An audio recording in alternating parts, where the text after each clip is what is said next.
catch Rufai Oseni. Came here to misrepresent the facts today as regards subsidy removal. Kesire Akwa. Report was that $9 billion is lost yearly to illegal mining. And Simeon Sunday. If you know something of this nature is happening within your community, why didn't you raise an alarm? On the Front Page Review, weekdays at 7:15 a.m. Now you have a voice.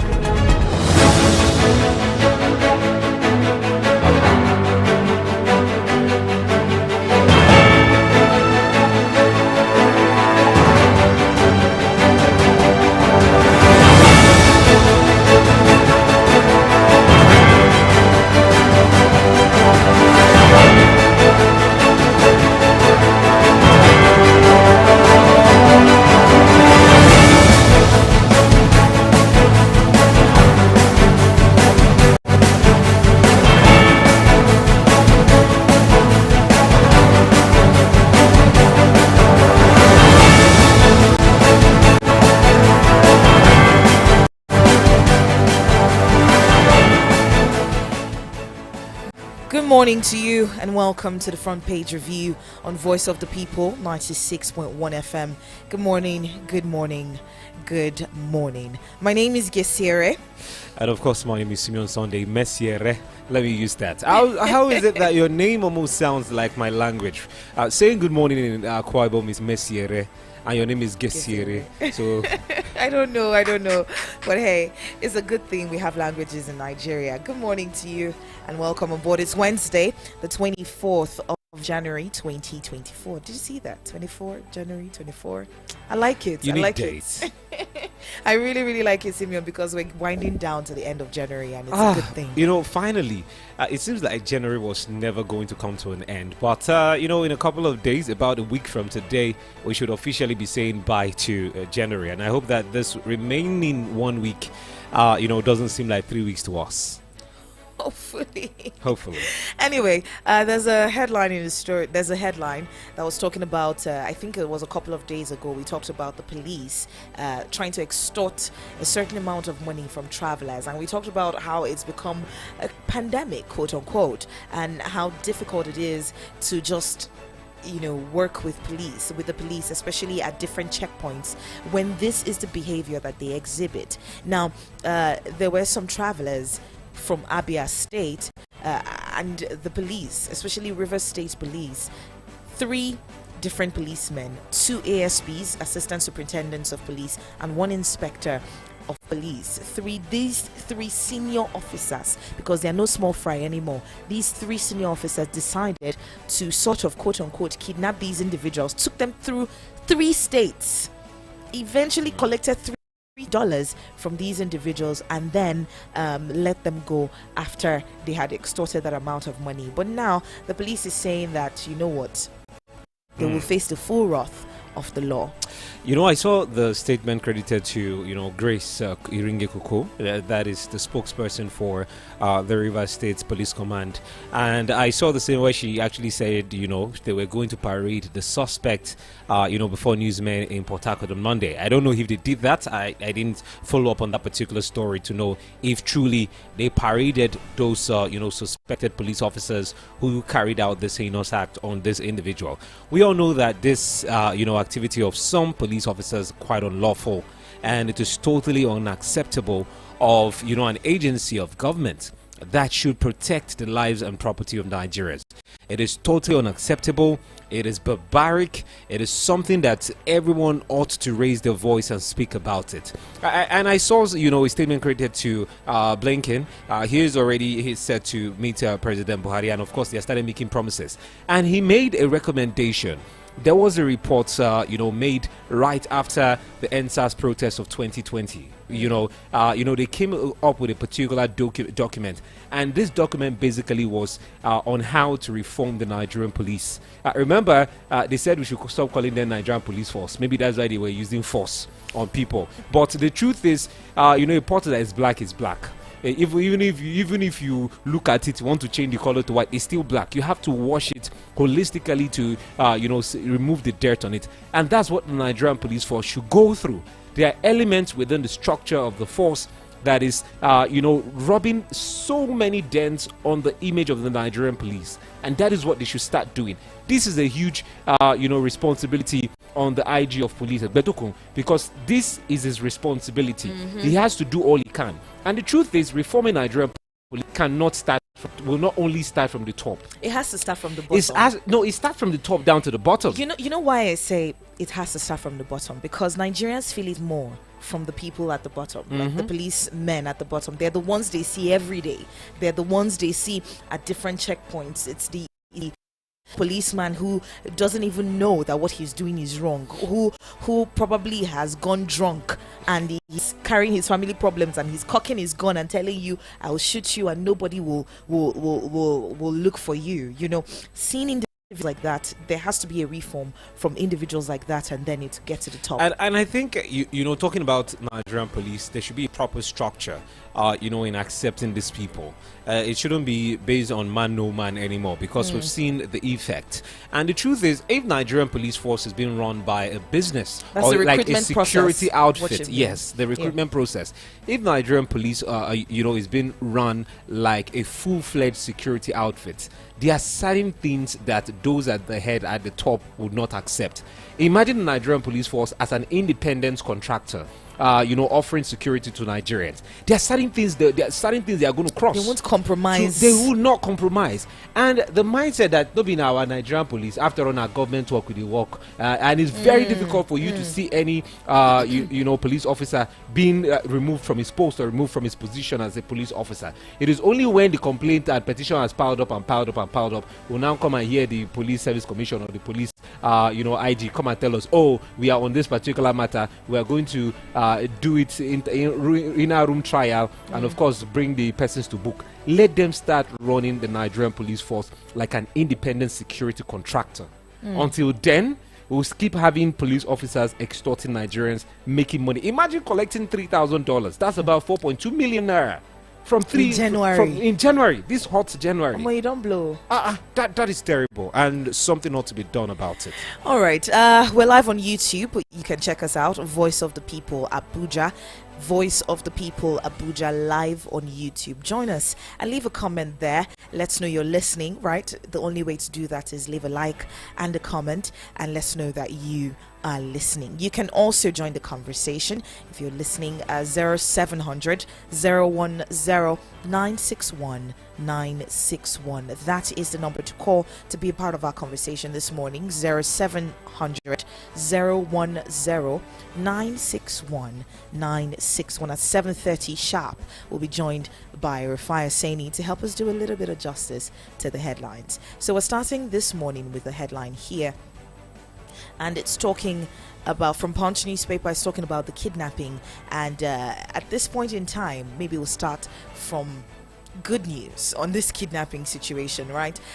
Troops raid Kebbi terrorist hideout and free kidnapped victims. Troops raid Kebbi terrorist hideout, free kidnapped victims. Now, the troops of the 8th Division Nigerian Army, in conjunction with operatives of the Nigerian Security and Civil Defense Corps and the local vigilantes, in the early hours of Tuesday, raided a terrorist camp in Kebbi State. The troops during the operation killed one of the terrorists, rescued 4 kidnapped persons, and recovered arms and ammunition. This was made known by the Acting Assistant Director, the Army Public Relations 1 Brigadier General the Army Public Relations 1 Brigade Gusau Captain Yahaya Ibrahim. He said the raid operation was conducted in the identified terrorist hideout at Sabungari village in the Shanga local government area. During the operation, troops neutralized one of the terrorists and extricated 4 kidnapped victims. The troops recovered 3 AK-47 rifles, 3 magazines, 142 rounds of 7.62 mm special ammunition, and 2 pairs of camouflage uniforms. He added that all the rescued victims have since been reunited with their families, while troops continue to trail the wounded and fleeing terrorists. I saw this particular report, and of course, it's a good one that we decided to start, the front page review this morning with great news, because it seems like there have been so many negativity, on the headlines lately. In fact, in the past couple of weeks, especially as regards insecurity in the country. It's up to the security agencies who have taken this fight to the doorstep of these bandits and kidnappers who have actually caused a lot of damage in the Nigerian economy. Now, looking at the Sabongari area, that was mentioned, because that's the hideout, that's the village where some of these bandits or these kidnappers use as an haven, enclave, to save themselves from the government attacks. My question, this is the key question I always ask on this platform: within the same Sabongari village, are there no individuals living there?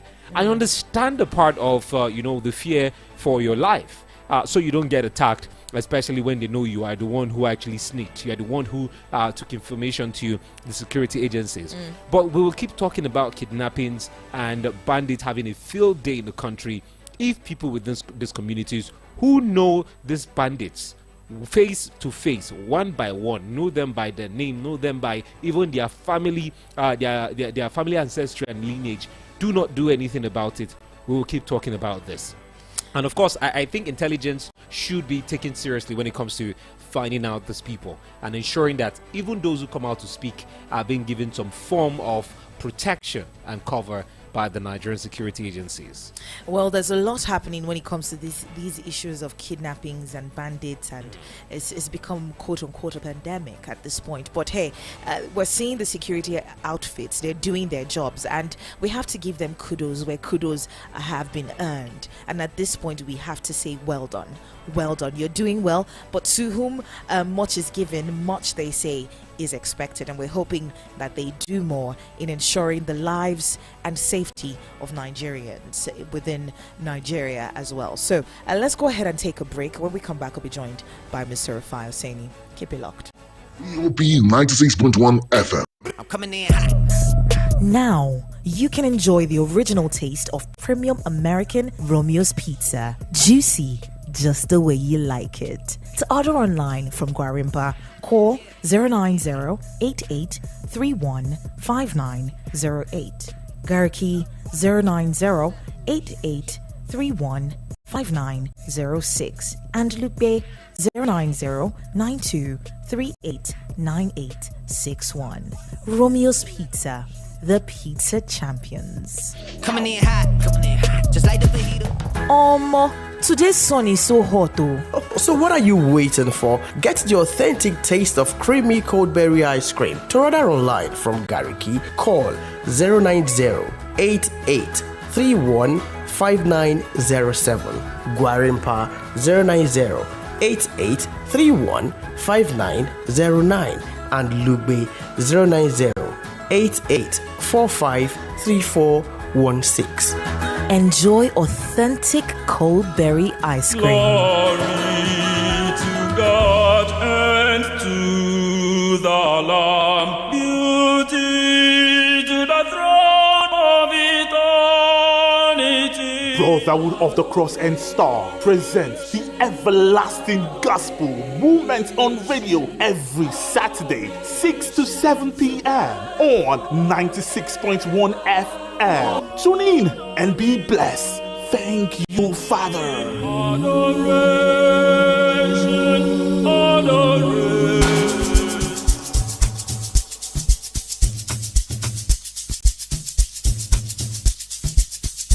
Are you aware that Iruka Online Limited installed and designed a 100,000 capacity church building? Oh yeah, we are the sole distributors of global leading brands all over the world, such as Wafday Line Array, speakers and digital amplifiers, Preseno's digital mixers and studio equipment, Coswell workstations and keyboards, Fender guitars, Mapex drums, Ashdown bass combos, just to mention but a few. We offer flexible payment plan handled by our financial department with 24/7 customer care support system. You can visit our website on www.iruka.com to avoid buying fake products. You can also visit our showroom at number 36 Lagos International Airport Road beside Golden Tulip Hotel.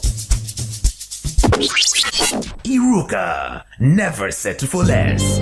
Are you traveling to Lagos and desire a perfect getaway? Look no further than the luxurious accommodations at Airport Golden Tulip Hotel, number 42 Murtala Mohammed International Road, Lagos. Relax and unwind in our beautiful appointed rooms, featuring all the amenities you need for a comfortable stay. Now, whether you are traveling for business or pleasure, our attentive staff is here to ensure that your every need is met. We also offer complimentary pickup and drop from the Lagos airport. Why not take advantage of our state-of-the-art fitness center, outdoor pool, and enjoy a delicious meal at our on-site restaurant?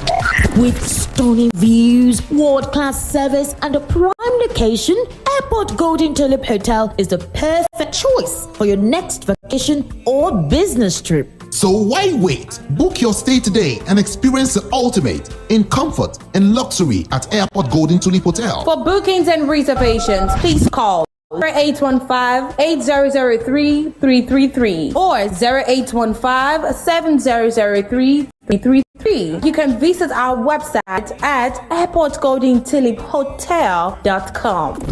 Airport Golden Tulip, where luxury meets comfort. Believe me. This is Frontpage Review, weekdays at 7:30. Now you have a voice.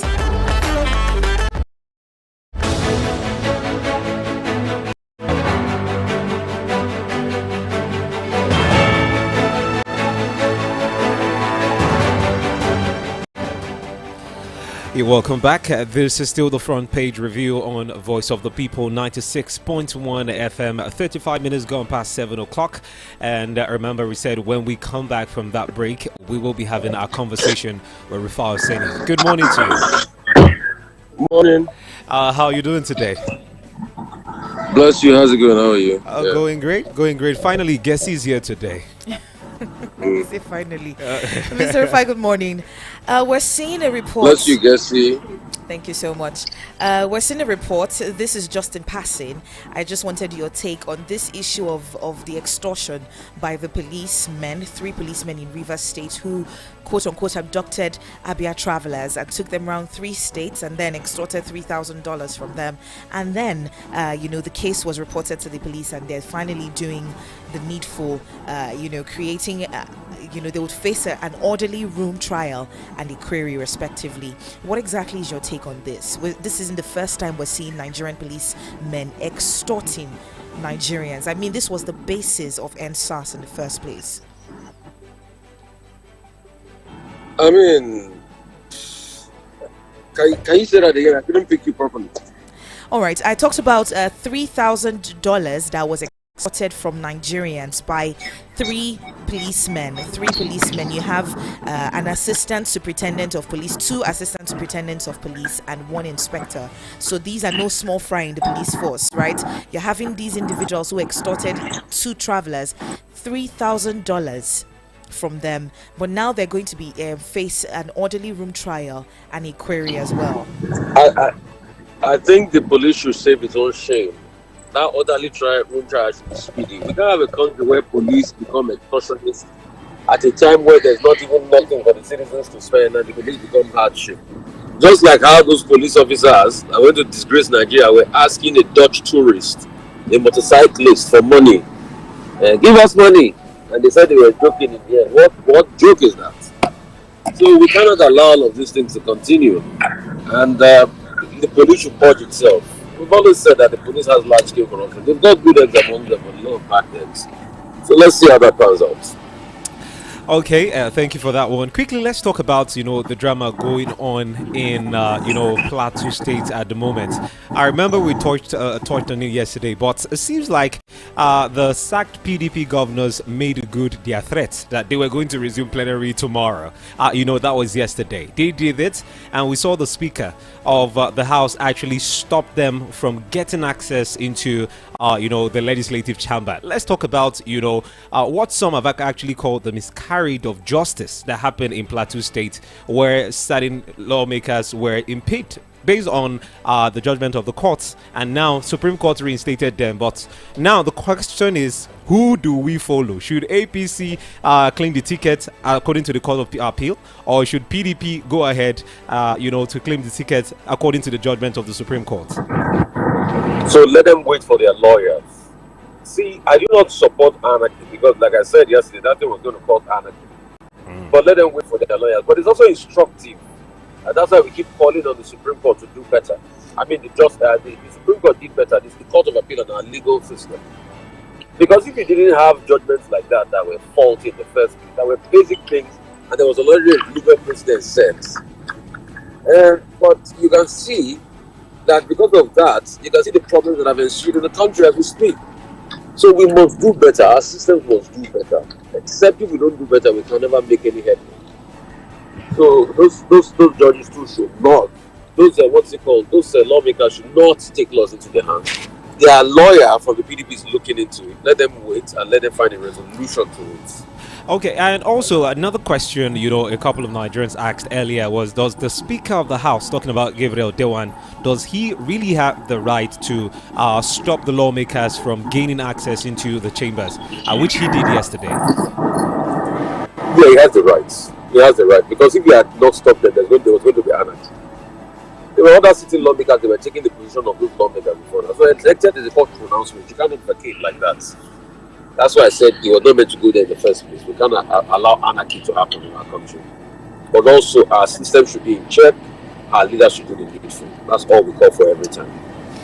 All right, Mr. Rufai, at this point in time, there's a story about 10 states who have vowed to implement the death sentence and life imprisonment for convicted kidnappers. You're looking at Kano, Benue, Bayelsa, Enugu, Anambra, and Nasarawa, and another northern state. In separate interviews with the Punch newspaper, they affirmed their commitment to applying the death sentence to anyone convicted of kidnapping in their jurisdictions. What exactly is your take on this issue? I know the international conversation about the death sentence is fast. Exactly. And no, it's no longer fashionable. But in some states in America, they still do. But if it's going to be a deterrent, it's a very tricky one for me, I'm not going to lie to you. But if it's going to be a deterrent to the kidnapping, then so be it. Because the massive trauma that happens and the eventual killing that happens of the kidnapped victims, I mean, there needs to be stiffer penalty. So to be able to stem this and nip this in the bud. So, Mr. Rufai, I wonder. I beg.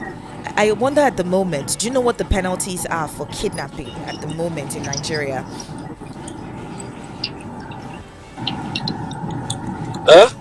The penalty for kidnapping in Nigeria presently. What exactly do you think? What exactly is it? I wonder if you know. See, it's not even the penalty for kidnapping as we speak. It is the ensuring that the kidnappers go through the judicial process. So how many of them have been really taken through the judicial process? It goes back to the judicial process. It goes back to the time lag in the judicial process. Most of the so-called kidnappers are waiting trial. It's not Boko Haram suspect that you saw that the deal break. The prison facilities are not good. There's a lot of corruption in the prison facilities. And if you are supposed to do a prison time, and you don't get to do it if you can just manipulate your way. So these are the questions we're asking. Let our judicial system be better in such a way we can try people. And our authorities too should do better to act as a lot of deterrents to all of these issues. Mr. Rufai, if in a situation where a ransom is asked for and the government, especially during the Buhari's administration, they were complaining and talking about Nigerians, they shouldn't pay the ransom and all of that. What exactly can Nigerians do? Because you can't sit and watch your person, your family member, your loved one be kidnapped. So what exactly can Nigerians even do at that point in time? Because if you're looking at the government, the federal government and the security agencies, their hands may be tied in a situation where the kidnappers are using the Nigerians as armor or as a shield in that kind of situation. Somehow, me, I'm a man of the truth. Let's speak the truth. There's no how your relative will be a kidnapper's den, and government is not being proactive enough, and you will not want to go ahead and meet the demands of the kidnappers.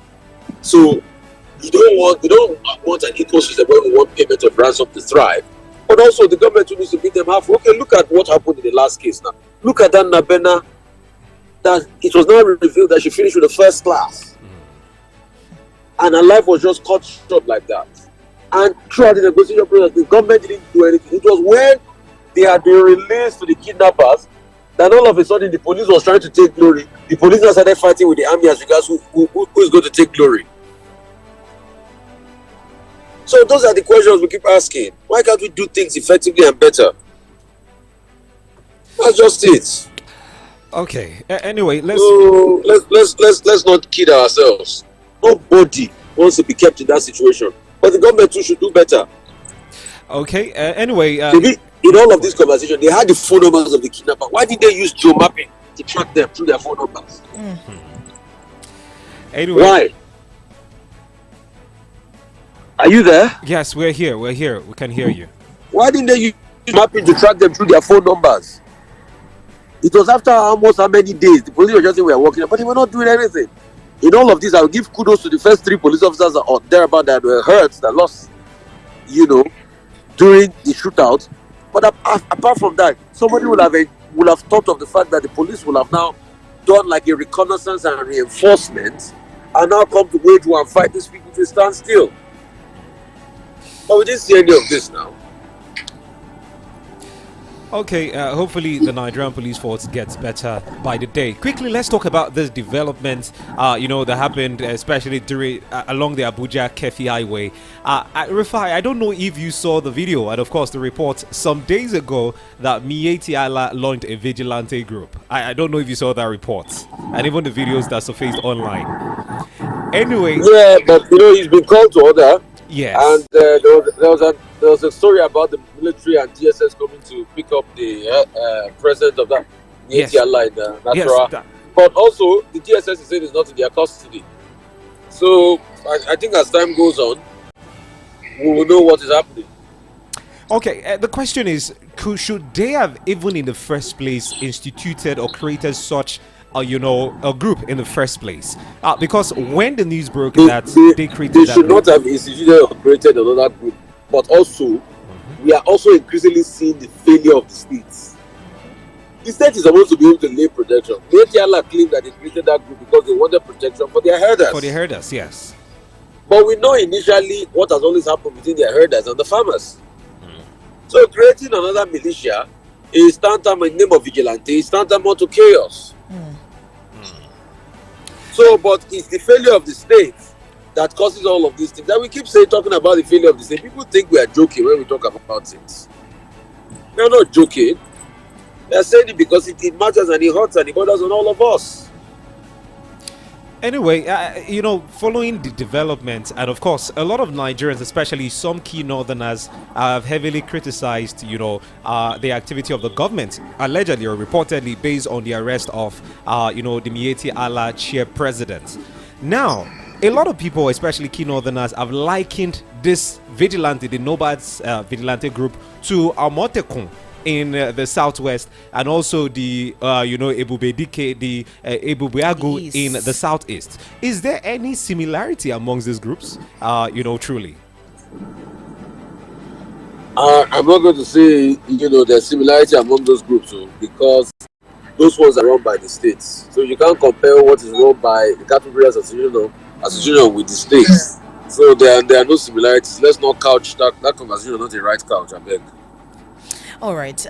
We're still talking about security and insecurity, as the case may be, but we're live on YouTube. You can join us. It's at Voice of the People Abuja. Voice of the People Abuja. We're live on YouTube. Now, the U.S. Secretary of State, Anthony Blinken, he visited Nigeria and he has provided an additional $45 million to West African nations as part of a plan to battle instability and, looking at all that. At this point in time, is it that Nigeria will not stop taking funds from outside factors at this point? Because it seems like every single time somebody is giving us one money or the other, helping us with this or the other, it feels like we are what's the English that the former I can't remember the English that the Buhari's administration used for individuals who would always take funds. I can't remember it, but it seems like we're always receiving funds at this point from any external factor. What exactly can we do to bridge that? Because it's not like the US is always receiving funds from different places. So the truth is, you don't have enough capacity. You've not grown your country, and they have regional interests. That's why they are world power. So they give you money, you run to them, you lick their feet, you become their lap dog, and they tell you what to do, pure and simple. So it's about their own interest, and they lead the way. All right, we're seeing a 3 billion naira fraud. Oyoita and others awarded contracts to own firm. That's according to the EFCC. And they called an 8th witness, Hama Adama Bello, at the Federal High Court on Tuesday. And he said the former head of service, Mrs. Winifred Oyoita, and others had awarded contracts to companies they incorporated or had stakes in. Now, Mr. Rufai, this isn't the first time we're seeing situations where individuals in the government have put in their own companies to be awarded contracts. How can we mitigate that? How can we even fight that when the individuals who are supposed to even do the background check, their palms are being robbed? The truth of the matter is that's why we need accountability and we need sincerity. We need to be able to look at all of these things. You know, we are still facing one with a minister that his company is involved in a government contract. We need to be able to face this in the end. And most importantly, the code of conduct bureau should stand up tall. We need to be able to see the hand of code of conduct. They should be able to review their processes and slam people, whoever how big they are in the country. And going from here, let us ensure that this never happens again. How are we going to stop this? We are going to stop this by bringing about proper, effective procurement procedures and contracts. And that's why I keep saying, government should put all government procedures on blockchain. So that's going to be free source. Let's see it. Then we know what accountability is. Bringing technology into it. So we know what accountability is, pure and simple. But also, the EFCC that is alleged, hope is not media trial. Hope they have concrete evidence that when they go to court, they will win. Because the truth is, we hear a lot of this media trial by the EFCC. And when they go to court, it becomes problematic. Let's be careful. Okay, finally, before we let you go, let's talk about, the exit of Shell in a way. I remember Shell said they are ending their onshore exploration business in Nigeria. And a lot of groups within, the South, actually in the Middle Belt, have been kicking against this. And recently, a group called Sepej and even Pengasan, have actually said they are kicking against, Sepej have kicked against this. They said they will resist the exit of Shell from Niger Delta. They will only allow them go after they are done cleaning up, the mess they've created, as well as compensated the families that have actually gone through a lot with their oil exploration within that particular region. Do you think this will actually pull through? I mean, only time will tell. Let's say it pans out. But that deal is on his way, well done. But Shell too needs to do something for the people as regards the dastard effect. But the argument back and forth is always the people too were found complicit because they were the one vandalizing the pipeline. But it doesn't, and I repeat, it doesn't stop the process. Shell must be able to do the needful as regards the plight of the people. Pure and simple. That's just it. So, but also, I thought they said there's another. What's even happening to the Ogoni cleanup that was launched by the Buhari administration? So, because we keep hearing the Ogoni, you see, these are the reason for $1 billion project. So these are the reason for the agitation. And also, when you look vividly in the past, Shell had also been taken to courts a couple of times to pay monies for farmers and things like that. In fact, there used to be a very prominent lawyer, he's late now, Luscious, that used to always take all the oil majors to court and he will win against them for the rights of the people. Luscious was about the richest lawyer in this country because that was his forte, oil spill cases and things like that. But these are the agitations that have continued. These are the things that made Ken Saro-Wiwa started raising his voice and he was killed in the end and declaring an Ogoni Day, because How can you have a resource and the thing doesn't benefit the citizens? Also, this vis-a-vis the new PIA signed, why would the communities benefit? So there's a lot of conversation as regards all of this. I also want us to extrapolate. Okay, very true. Because looking at the Ogoni cleanup, I remember, it was stated that about $1 billion will be marked for that. And as of 2023, I think sometime in August, we heard a statement credited to one of the groups stating that $360 million was released at the time. The question is, with $360 million, why haven't we seen any headway in the Ogoni land? Why are they still having this back and forth, happening in that particular community? So many questions. There's no accountability. So many questions, so little answers. But I have to go this morning. Bless you guys. Bless Abuja. Okay, thank you so much. Anyway, thank you so much, El-Rufai Oseni, for joining us this morning right here on the front page review. 54 minutes going past 7 o'clock, and this is the Voice of the People. Remember, we are live on YouTube. Join the conversation. Subscribe to the YouTube page at Voice of the People Abuja.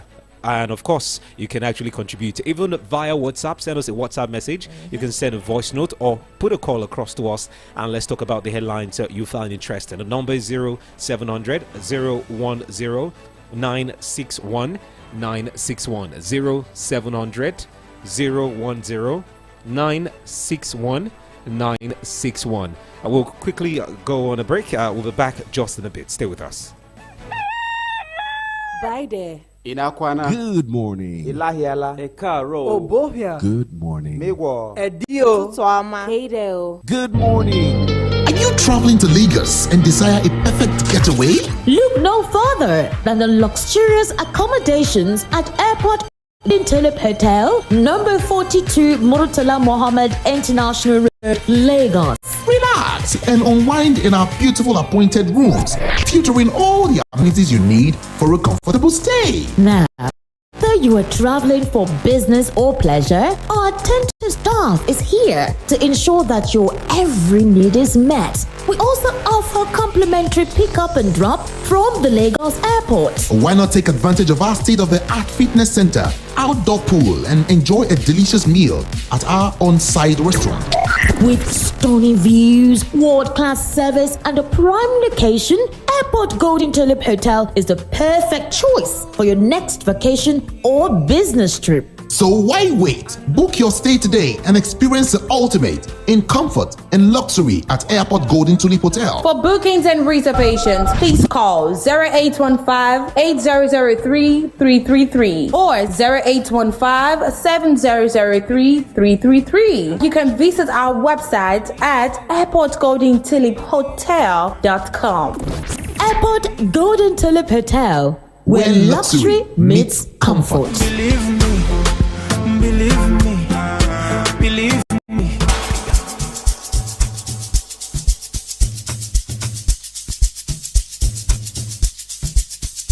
Are you aware that Iruka Online Limited installed and designed a 100,000 capacity church building? Oh yeah, we are the sole distributors of global leading brands all over the world, such as Wafday Line Array, speakers and digital amplifiers, Preseno's digital mixers and studio equipment, Coswell workstations and keyboards, Fender guitars, Mapex drums, Ashdown bass combos, just to mention but a few. We offer flexible payment plan handled by our financial department with 24/7 customer care support system. You can visit our website on www.iruka.com to avoid buying fake products. You can also visit our showroom at number 36 Lagos International Airport Road beside Golden Tulip Hotel. Iruka, never settle for less. Today's sun is so hot though. So what are you waiting for? Get the authentic taste of creamy cold berry ice cream. To order online from Gariki, call 090-8831-5907. Guarimpa 090-8831-5909. And Lugbe 090-8845-3416. Enjoy authentic cold berry ice cream. Now, you can enjoy the original taste of premium American Romeo's Pizza. Juicy, just the way you like it. To order online from Guarimpa, call 090-8831-5908. Gariki 090-8831-5906 and Lupe 090-9238-9861. Romeo's Pizza, the pizza champions. Coming in hot, just like the beat.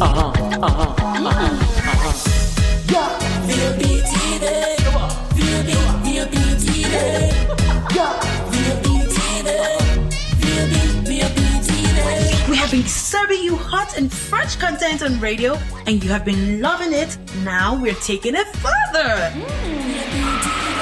Catch us live on YouTube at VOP TV for all the juicy content you can't resist. Talk shows, exclusive interviews, news, lifestyle, and more. It's all about you. VOP TV, show up, speak up.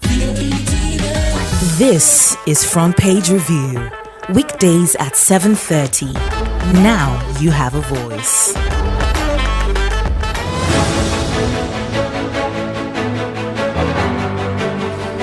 Welcome back. Front Page Review it is, right here on your favorite station, the station that gives you a voice of the people, 96.1, 8 o'clock on the DOT. We just had, an interesting conversation with El-Rufai Oseni all the way from Lagos, Nigeria. And in case you missed out on that conversation, anyways, you can actually have a recap of the show live on YouTube.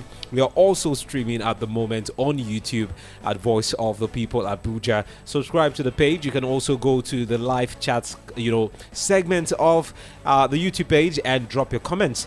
And you can also comment via WhatsApp or put a call across to us or send us a voice note 0700 010 961 961 0700 010 961 961. And now let's get back to more headlines. But before that, for those who missed out earlier when we spoke about some of the headlines, we'll just quickly run through them. All right, we checked out a couple of headlines here on the issue of kidnapping. Troops have raided Kebbi terrorist hideout and free kidnapped victims. Troops have raided a Kebbi terrorist hideout and freed kidnapped victims. We also talked about the U.S. Secretary of State's visit to Nigeria, pledging a $45 million security fund for Nigeria and others. Blinken meets Tinubu, pledges a $45 million security fund for Nigeria. We also checked out another headline talking about a 3 billion naira fraud. Oyoita and others awarded contracts to their own firms. This is according to the EFCC on a 3 billion naira fraud. Oyoita and others awarded contracts to their own firms. And on the Sun, we talked about the headline that has to do with Plateau State, where drama as Plateau speakers bar 16 APC PDP members from resuming legislative duties. And also in the headline this morning, we talked about, the recent developments as reported by Nigerian Tribune. We talked about insecurity, saying DSS arrest Miyetti Allah president in Nasarawa over vigilante group formation. And also, we talked about, SAC lawmakers who stormed the Plateau Assembly, whereas APC members stayed away. These are some of the headlines we talked about this morning, but let's quickly get back to some more headlines making the round. And let's still talk about the drama in Plateau State, as a couple of headlines have actually, papers have actually used the caption, Plateau boils. And the boiling in Plateau State has to do, in fact, is a twofold boiling. One from the angle of insecurity and another from, the drama happening in the State House of Assembly. We've touched on one leg of it. And let's move on to the second leg of what is happening in Plateau State, as the leadership reports many feared killed, houses burnt in fresh Plateau crisis. Many feared killed, houses burnt in fresh Plateau crisis. Many residents have been feared killed. Buildings, including churches and mosques, were burned in the Sabungari area of Mangu local government area of Plateau State in a fresh sectarian crisis that erupted in the state. And according to an eyewitness, Pantak Lazarus, who is a member of the affected community, told journalists that the number of casualties cannot be determined at the time of press time. And according to him, and speaking to the PPRO of Plateau State, that's DSP Alfred Alabo, he actually spoke to journalists and spoke that there should be calm in that community, saying his men were on top of the situation. And similarly, the media officer of the Special Task Force in charge of security in Plateau and Bauchi State, including some parts of southern Kaduna, codenamed Operation Save Haven, led by Captain James Oya, also confirmed the attack but declined to give any casualty figure.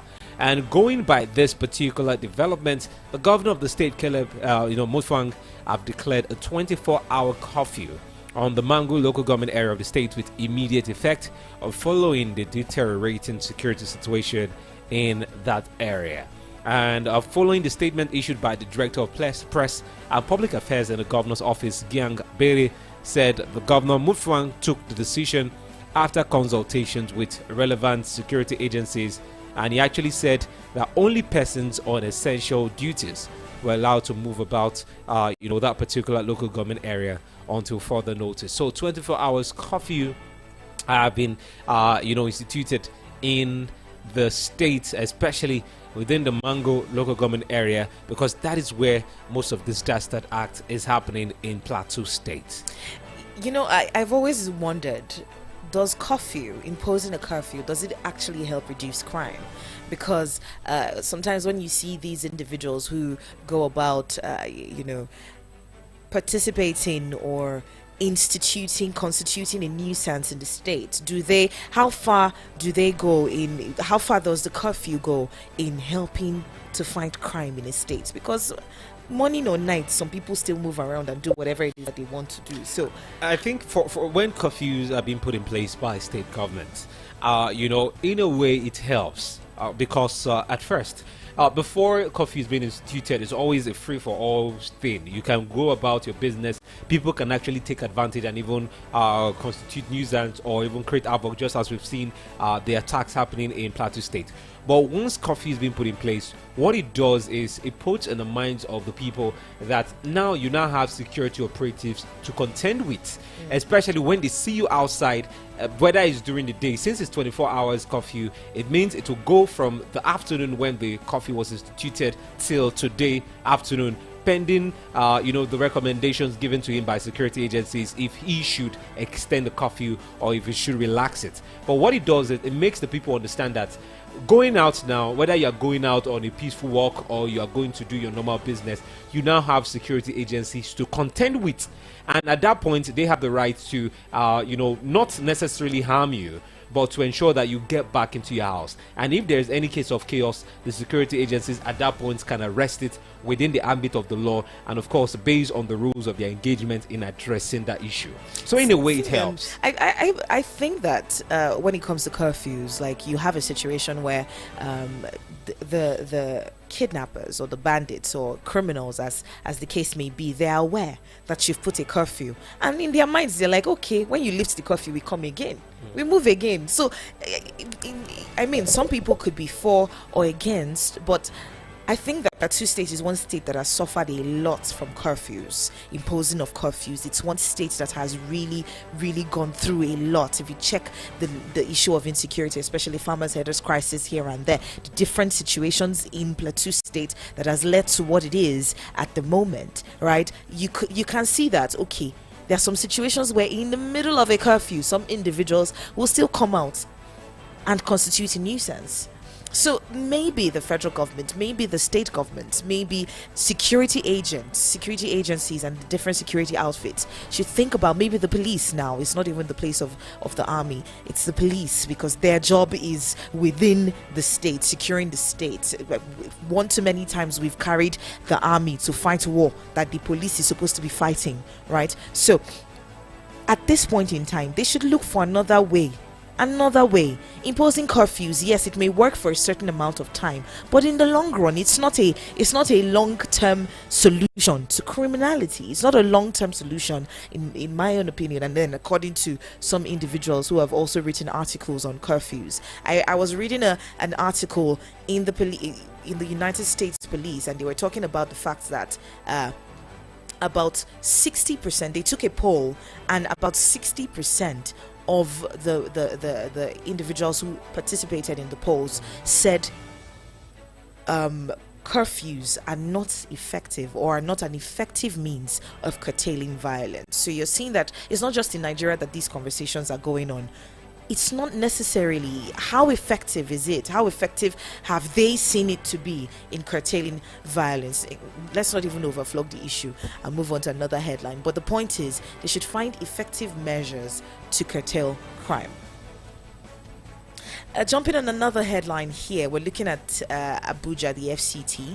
This headline is talking about the kidnapping, and Wike asks Abuja councils to strengthen vigilance teams and procure more vehicles. Wike asks Abuja councils to strengthen vigilance teams and he also procures more vehicles.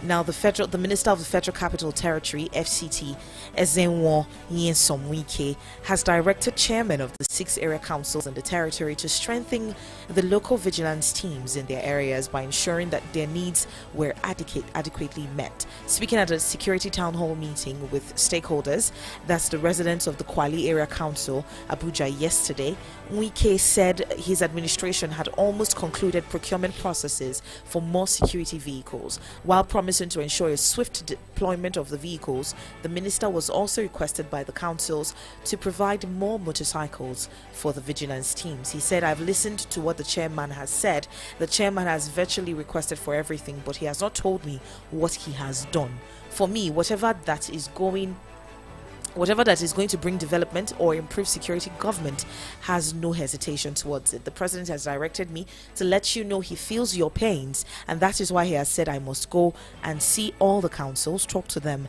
and tackle insecurity headlong. I can assure you that in a matter of days you'll be hearing positive stories. We're ready to support our security agencies with whatever they need to ensure that our people can sleep with their 2 eyes closed." I mean, this is the first time that we're seeing the minister of the FCT going to different councils, right, to speak with the leaders of those councils, right, the area councils, and have conversations, trying to understand, okay, what have you even done to help the insecurity situation in your council? Because it's important that we break it down to ensure that there's an effective deployment of security in these different area councils. Buari Area Council is one that has been riddled.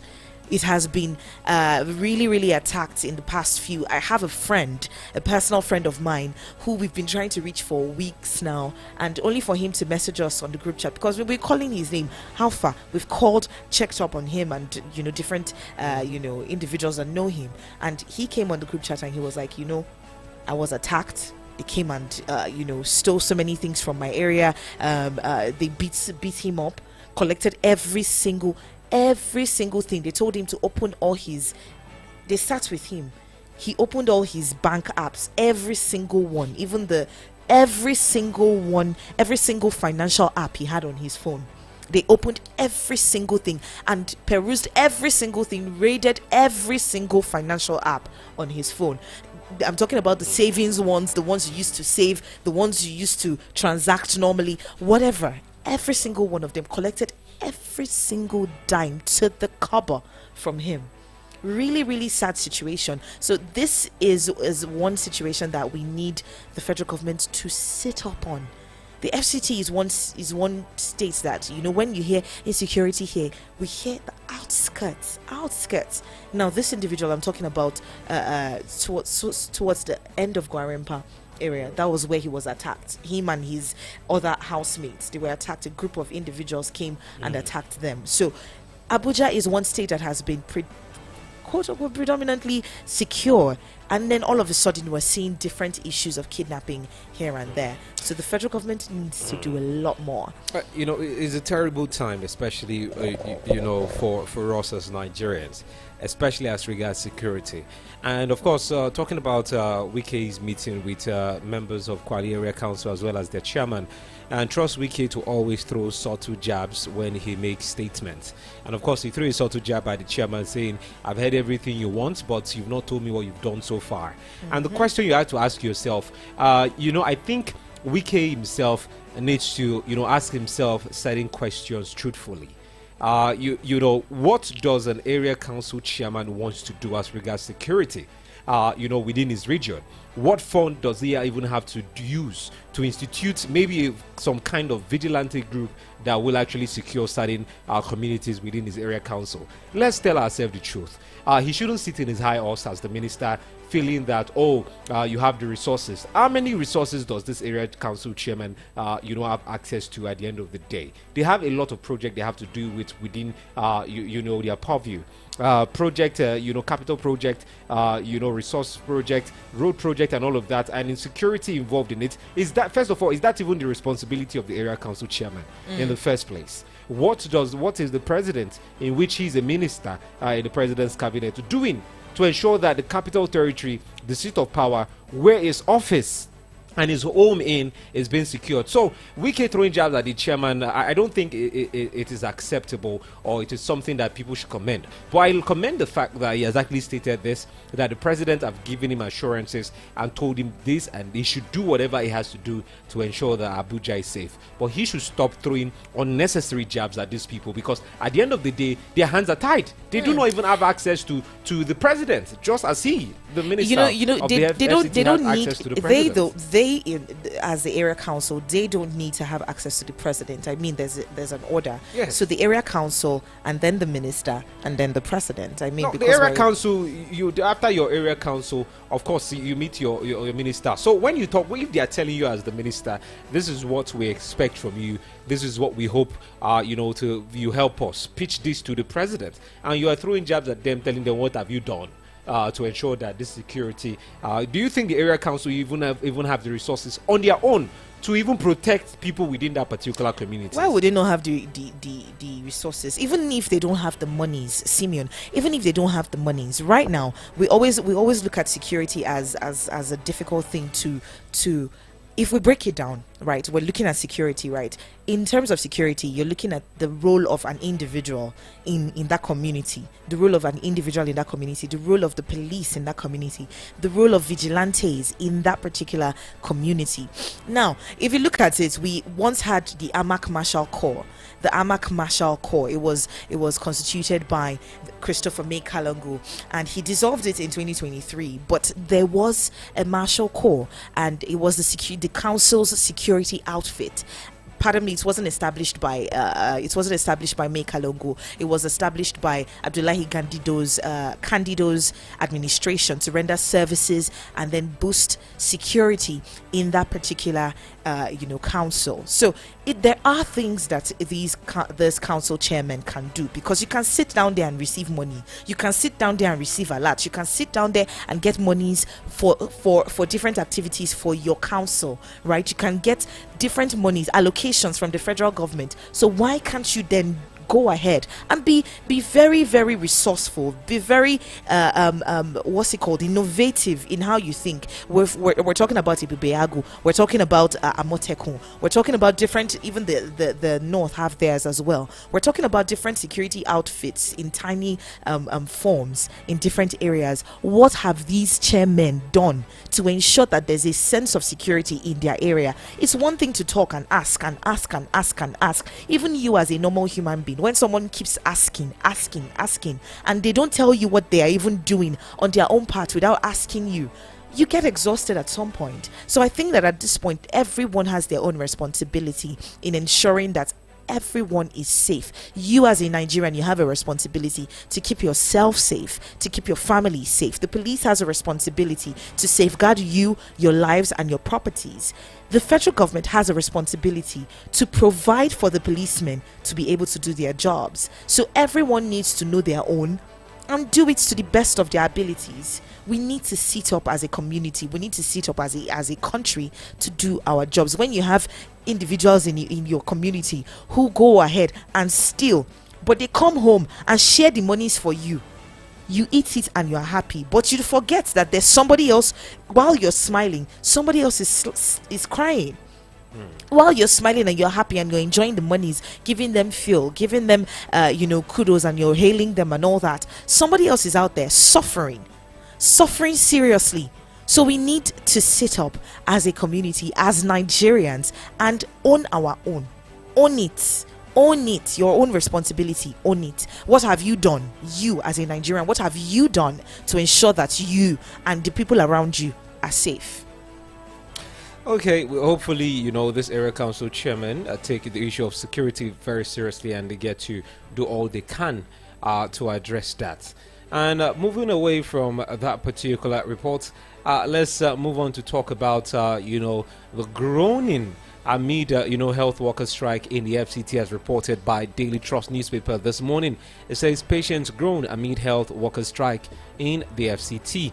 And the report says patients have been groaning amid the ongoing strike backed by workers of the primary health care centers in the 6 area councils of the FCT. According to reports by Daily Trust, it is reported that the health workers under the banner of the Nigerian Union of Local Government Employees, known as NOGE, embarked on a strike on the 11th of January 2024 over non-payment of their arrears and other allowances by the 6 area council chairman. And according to reports from Daily Trust, who visited some of the public health centers in the area council, observed that both health personnel and other staff were not at centers. At Abaji Township, primary health care center, on Tuesday it was observed that the main gate was even under lock and key, even though a small gate was open, and some medical personnel were seen at the center which had empty bed spaces. And of course, a particular lady actually said, she came in with the patient to the center but was told that the workers are on strike. And she has actually proceeded to General Hospital with the patient. And looking at all of this, even at Kwali, Township, primary health care center, it was also under lock and key. Kuje area council, primary health care center, same thing, and other area councils like the Gwagwalada health care council were also under lock and key as well. And it is necessary that these individuals, these workers, get to pay their way, pay them the arrears this local council chairman are owing them. I don't see why healthcare workers should be held. It should be owed by the chairman of this area council, because it is totally unacceptable. This is the only, the closest means to what people within the area council can see as having benefit or benefiting from, the healthcare system in the country. And imagine the workers of this particular center is not working. What becomes of the average person? Maybe a lady who goes into labor at night and couldn't be rushed to the healthcare center because the midwives are not around and nobody's taking care of them. They have to now resort to going to a traditional birth, attendance place, which you are not even certain of coming out alive with your child. So when you look at all of this, it is necessary that the issue of health be taken seriously, both at the local level, at the state level, and even at the national level in this country. Well, you're talking about the area council chairman once again. What exactly is their reason for not paying these individuals? If it's funds, then they should come out and say, okay, the federal government hasn't disbursed funds for so and so, right? Let them know, let them understand what's going on, because this issue of healthcare workers not getting paid is something that we have seen come to bite us in the butt one too many times. We've seen it over and over and over. We've seen it play out over and over and over. We can't overemphasize the need for primary health care workers. We can't overemphasize it. So the area council chairman should do the needful and help these individuals. Now, on another headline here, the federal government is set to sell 5 power plants for $1 billion. The federal government is to sell 5 power plants for $1 billion. Now, the federal government, through the BPE, the Bureau of Public Enterprises, is currently carrying out transactions for the sale of 5 power plants under the National Integrated Power Project at a cost of about $1.15 billion. It was gathered on Tuesday. Although sources familiar with the development explained that the cost of the plants should exceed $5 billion. Based on international benchmark, they revealed that the BPE was planning to sell the facilities at a price that is a little above $1.1 billion. Now, the acting director general of the BPE, Ignatius Ayewo, confirmed to newsmen in a brief telephone conversation that the transaction is ongoing but is not concluded. The BPE boss did not disclose the cost of the 5 plants, as he quickly stated that he was in a meeting and would not be able to give details. Now, However, impeccable sources at the Bureau named the 5 power plants to include the 434 megawatts gas-fired Geregu second power plant located in Kogi State, 451 megawatts Omotosho second plant in Ondo, and 750 megawatts Olorunshogo second plant in Ogun State. Others include 563 megawatts Odukbami power plant in Calabar, Cross River State, and the 451 megawatts Benin Ihovo plant in Edo State. It was gathered that the Omotosho plant, which has 4 power generating turbines, would be sold at a certain amount of money, and everything was totaling $1.1 billion. So you now have to ask, if experts are saying that according to international benchmarks that these plants should exceed $5 billion, why then are we selling it for $1.15 billion?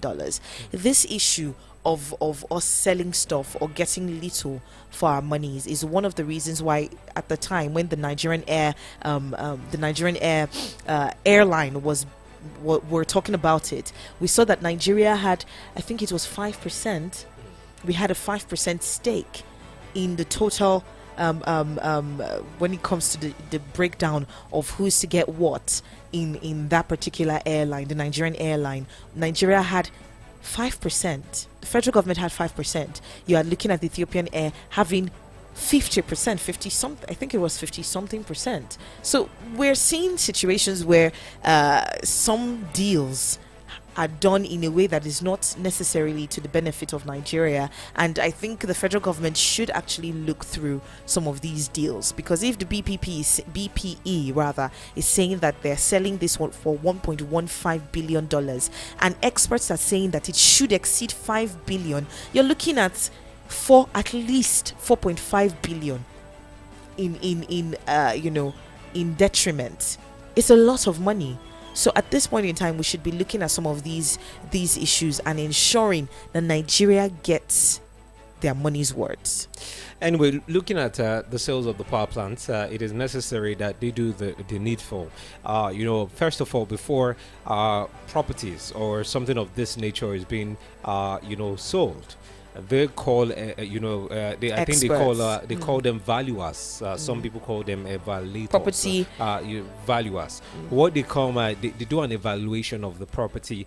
They check what is there, the equipment is there. They also put into factor the land mass and everything, what is working, what is not working, what can be sold for what, and they value that particular property for a particular amount. So now the question is, who were the valuers that puts this power plant, this 5 power plants at $1.15 billion, when even professionals are saying it should worth more than that? But the thing is, whether we are undervaluing it or we are overvaluing it, the thing is, even if it gets sold, which I know that if it gets sold at the amount BP is saying at the moment, that it shouldn't be sold, Nigerians will be at a loss. But the thing is, if it gets sold at that particular amount, will Nigeria now have steady power? Will we see this company work at its maximum capacity? And of course, we churn out stronger megawatts, because when we check out the kilowatt of power Nigeria generates at the moment, you get to ask yourself, with the number of people in this country, this is what we are generating at the end of the day. So it is necessary that all of this be factored before they sell these power plants. All right, we've come to the end of the show this morning, but it's not the end of the morning, right? We've still got a couple of shows, but coming up at 8:30 is Sports Bit, and 9 is National News, 9:15 is Business Around Town. My name is Gesire. And I am Simeon Sunday. Good morning to you. Keep it locked on Voice of the People, 96.1 FM. Others may drop the mic. I talk into it.